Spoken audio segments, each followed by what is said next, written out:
আসসালামু আলাইকুম ৰহমতুল্লাহি ওবাৰাকাতুহু।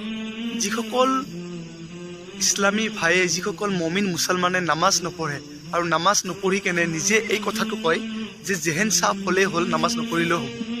বহুত ইছলামী ভাই এনেকুৱা আছে, বহুত মুছলমান এনেকুৱা আছে যিসকলে এই কথাটো কয় যে জেহেন চাফ হ'লেই হ'ল, যে নামাজ নপঢ়িলেও হ'ব।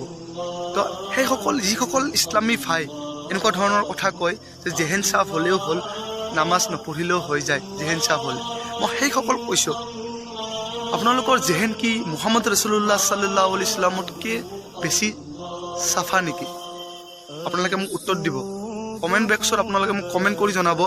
আপোনালোকে যে কয় যে জেহেন চাফ হ'লেই হ'ল, নামাজ নপঢ়িলেও চলি যায়, আল্লাহে ভাল পায়। তো আল্লাহেতো আল্লাহৰ বান্দাক কুত্তা মাকতকৈ বেছি ভাল পায়, সেইটো হয়। কিন্তু এই কথাটো নেকি যে আল্লাহে নামাজ নপঢ়িলেও ভাল পায়, জেহেন চাফ হ'লেই হ'ল, এনেকুৱা ধৰণৰ কথা মানে বহুত চৰ্চা হৈ আছে।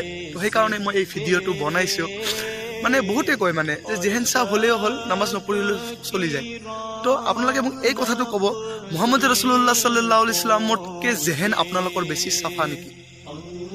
মুহাম্মদ ৰাছুলুল্লাহ সাল্লাল্লাহু আলাইহি ওয়াসাল্লামতকৈ বেছি আপোনালোকৰ জেহেন চাফা নেকি?